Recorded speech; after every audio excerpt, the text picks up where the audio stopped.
All right, we are ready to start working on our practice exercises. Notice there are 4 different pages. A couple of reminders. When you're inking, keep your fingers and your wrist locked. And all strokes should be at 30 degrees. Now, I need to get my angle sheet so that it's going the same angle or direction, my angle sheet going the same direction as my guidelines on my practice exercises. Remember, it does me no good to have them like this. I want them lined up. Think of this as a baseline. And then remember, my pen nib needs to be at 30 degrees for all of the strokes. So once I have it lined up, move it as close to that stroke as you can get it. Dip, drag barely across the edge, blot, blot, blot, blot, blot, blot. Come over and check your angle. And for the first stroke, I'd like you to go right on top of my example. Check your angle again and go over and do a second stroke. Check your angle again, go over and do a third stroke. Keep going all the way across that line. Make sure you touch the cap height and the baseline, and make sure your pen nib stays at 30 degrees for each stroke. Remember, don't rotate your arm. Keep it right at 30. If you have an extra space below one of the strokes, that means that that stroke you're doing for 2 lines, Now, I'd like to look at page 4, is what it says on the top. We've got 3 rows of this backwards C, 2 rows of the C. In this middle row, let's go ahead and combine the backwards C and the C and make O's. So go to 30 degrees, make sure my angle paper is the same direction as my practice exercise. And so my recommendation would be to do the backwards C for these 2 rows, do the C for these 2 rows, and then come back to this row. And I want you to put those together to make an O. So 30 degrees, I'm going to start with my C, 30 degrees, come up to this top point and go to the right and curve around and come down and connect.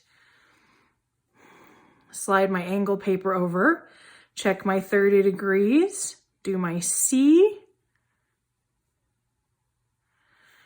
and then I'm going to come back up to this top skinny part and go to the right, but slightly curving around, and then come down and connect. Now that O, I didn't touch the baseline. So I want you to practice touching the baseline, going down and actually getting to the baseline. So check my angle. I'm going to do my C, touch that baseline. Then I'm going to come to the skinny part, and notice my pen nib is overlapping that skinny part. And I'm going to go up to the right, curving around, and then come back down and connect. Okay, the other paper that I'd like to look at is the one with S's, or if we put those strokes together, they will look like S's. I'd like you to have 2 rows of capital S's, which is there to baseline, cap to baseline. And then I want 2 rows of lowercase s's, which would go from mean line to baseline. So we're going to connect those 3 strokes together. And this is how we're going to do it. Check my angle paper, make sure it's the same direction as my practice exercise paper. So my angle will be accurate. I'm going to start with the middle stroke. Then I'm going to go back to this skinny part and go up and curve to the right and stop. Come back over here, curve around to the right and up. Now, as you're doing these S's, you have to be careful, because if that middle stroke touches the actual cap or base, then my S is going to be too big. So I want to leave almost a nib width. Can you see right there, that space? I want to leave almost a nib width. And then I want to try and get this top section about the same size as the bottom section, so it fits almost like a incomplete figure 8. So when I do my middle section again, and notice I'm checking my angle for every stroke, I'm setting my pen nib down with almost a nib width, not quite a full nib width, from the cap. Doing my stroke down and leaving almost a nib width before the base. Check my angle, do the top, check my angle, and do the bottom. Now, that S has too much space on the top, too little on the bottom. Remember, I'm trying to get it to be equal. So it's like a figure 8 piece.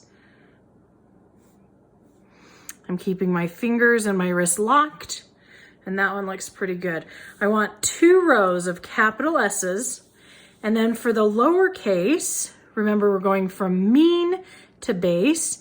We do them the same way, in the same steps. Check your angle, do the middle piece, and top and bottom. Now, one thing to watch out for with your S's is if they are tilting. We don't want them to look like they're tilting or falling over. Here, I'll do one that looks like it's falling over. I'll do a lowercase.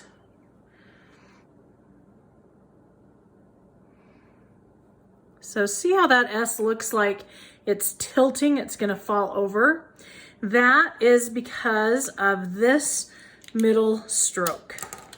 See if I can grab a pen and write on it for you.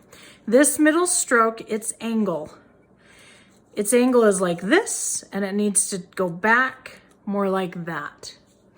So instead of having my angle like this, I need it to be like that. Can you see those angle differences? Let's see if I can zoom in so you can see that difference. So the slant, if it looks like it's falling over, it's that middle stroke. That middle stroke, you need to take it back just a little bit, and then it will make your S's so they no longer look like they're gonna fall over. So 2 rows capital S, 2 rows lowercase s.